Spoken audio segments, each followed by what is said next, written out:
Okay, what's up guys? This is Kainella here, and these are my 2018 midterm election predictions. And I'm going to start off with the Senate first. So, some key races that we have are Montana, Nevada, Arizona, Indiana, West Virginia, Florida, Tennessee.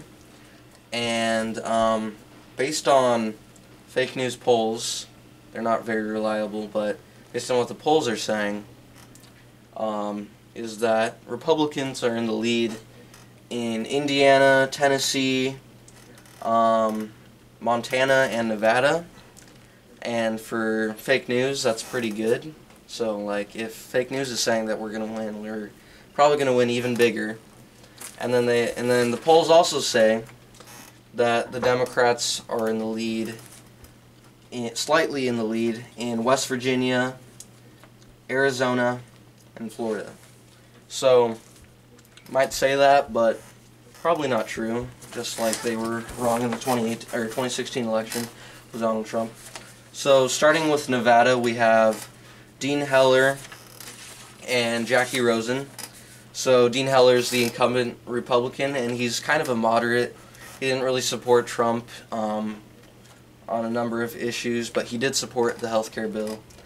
And Trump has visited Nevada quite a lot in the last few months, and obviously it's a key race.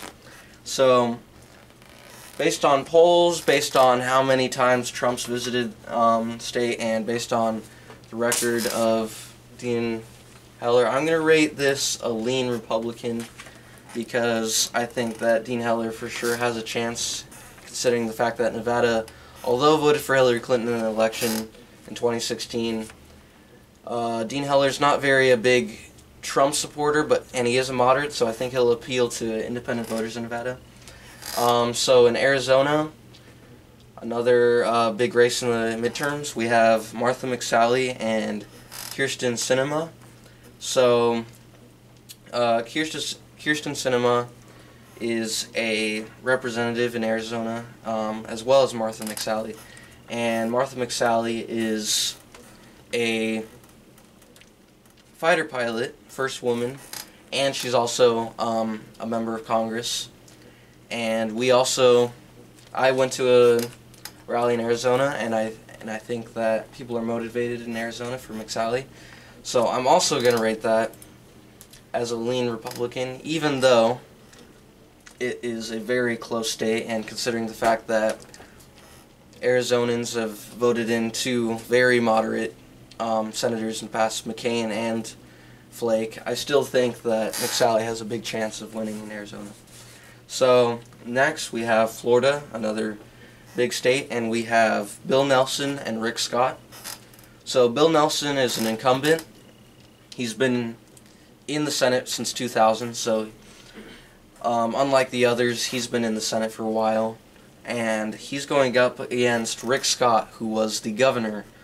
There's also a governor race in Florida at the time.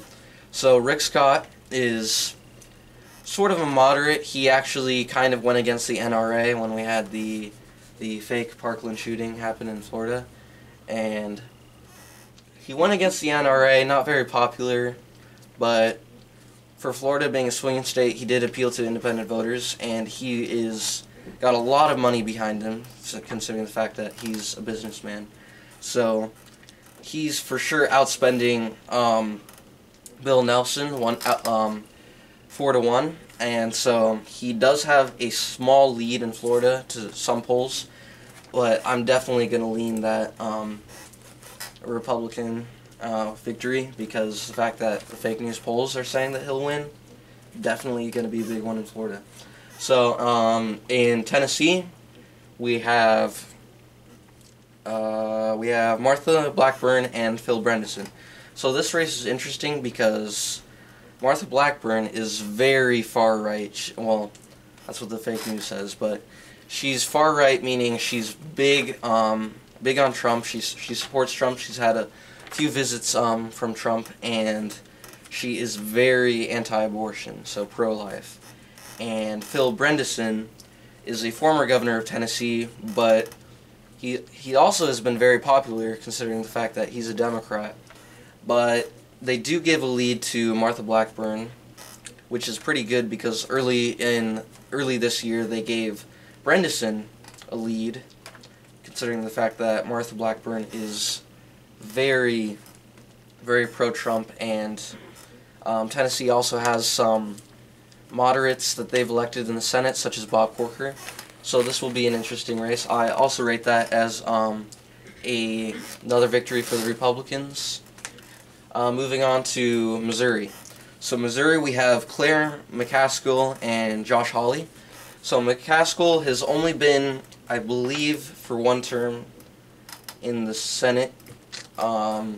She is actually falling behind in the polls in the past year. And she's going against Josh Hawley, which is the state attorney general for Missouri. And he's actually pretty popular in the state. Recently they had a debate, and the Project Veritas, which is trying to expose corruption within the Democratic Party, they exposed her in her campaign, and she kind of fumbled on some questions within the debate, and it kind of made her look bad, and she blamed everything on her opponent. So she not only is falling behind in the polls, but she's kind of becoming unpopular in recent times this week. So I'm definitely going to give that a lean Republican. So next race we have Montana. So Montana is a very interesting race because we have a Democrat in a very red state, John Tester. However, John Tester is he's run a campaign that's very on his website. He actually has a map of how he's affected different communities within Montana as a senator. So that's actually been successful, but he has tough opposition with Matt Rosendale, which Trump has also endorsed and has visited Montana several times, and he will be visiting Montana before the midterms happen. So Matt Rosendale definitely has a chance. They actually give John Tester a slight lead, but I really don't think that John Tester has a chance, considering the fact that he hasn't stuck with Trump's policy as a senator. So I'm also going to give that a lean and a victory to the Republicans. And then some races that are kind of outliers that are kind of been already decided are West Virginia with Joe Manchin and his opponent Patrick Morrisey. So Trump is also visiting the state because it's another kind of a toss-up state, but I do believe that Joe Manchin will retain his seat and continue to be the senator in the 2018 midterm elections because he's very popular among West Virginians, and he also voted for Brett Kavanaugh in the recent confirmation hearings. So besides that, the only two races that I could think of that could be possibly interesting are Indiana and New Jersey. Within New Jersey, we have Menendez, Senator Menendez, and he's been considered a very corrupt politician, like most other Democrats, and he has had corruption charges, and he's been found not guilty, but he's actually been quite unpopular both in the polls and among people in New Jersey.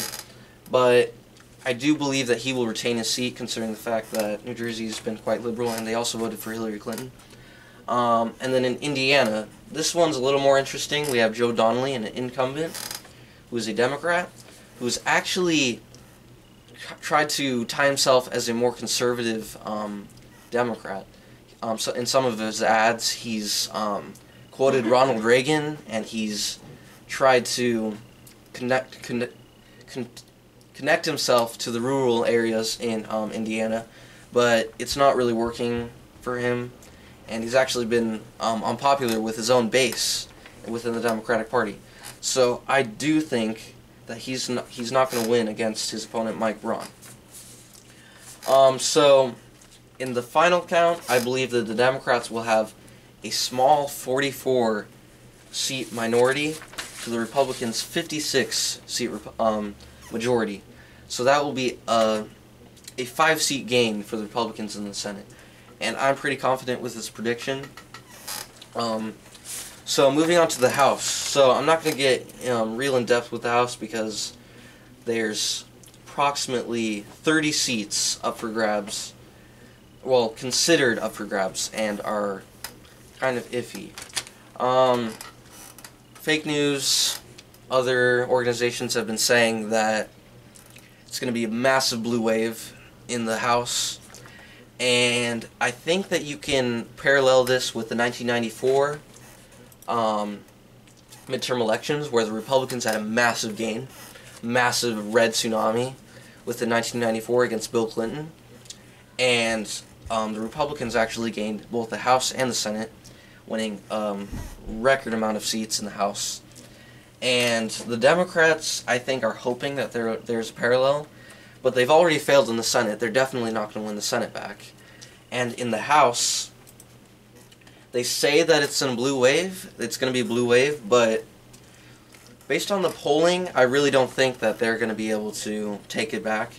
And within my state of California, there's approximately 3 states that are considered toss-up, and that's within Orange County. And I really don't think that just within the seats within the county that I live in, that the Democrats are as motivated. And just because this county and a lot of other districts voted for Hillary Clinton, that definitely doesn't mean that they will switch to red. So, fake news Wall Street Journal has given me some interesting statistics that have actually helped with my predictions. Within the House, they believe that 6 seats will definitely turn over from the GOP to the Democrats. And I will agree with them. I think that there will definitely be a shift in the House, with those 6 seats definitely going to the Democrats, considering the fact that those are either retired people, which have made races even more of a toss-up, and so those I will give to the Democrats, which will give them a 200-seat advantage. And then they also tell that there will be an 18-seat toss-up. So out of these 18 seats, one of these seats is within my own district with Dana Rohrabacher, and I can tell you right now that that's definitely not true. It's not a toss-up. Huntington Beach and Newport Beach areas are very conservative, and for a poll that's from not even from California, it's actually a poll that's based in San Francisco.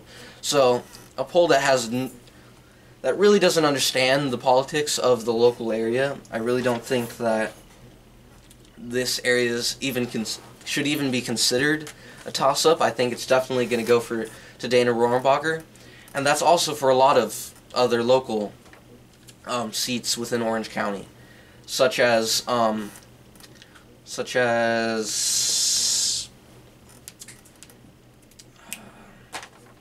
believe it's candidate Nguyen. She's running in the Westminster Garden Grove area, Janet Nguyen, and I think that she's going to win big also and win a congressional seat there. So I just really don't think that the polls understand that the Republicans are going to retain a lot of the seats, a lot of their House seats in districts that may have voted for Hillary Clinton. So, yeah, I haven't figured out completely the exact numbers of the House, but I do definitely believe that out of the 22 competitive districts that the Wall Street Journal says lean towards Republicans, I believe that at least 20 of them will stay with the Republicans. And out of those 18 toss-ups, I think that at the most 9 of them can switch to the Democrats, leaving 9 to stay within the Republicans.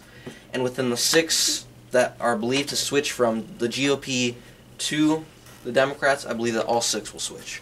So that's it for my midterm predictions, and we will see if they are correct on November 6th, exactly 1 week from now. Thank you.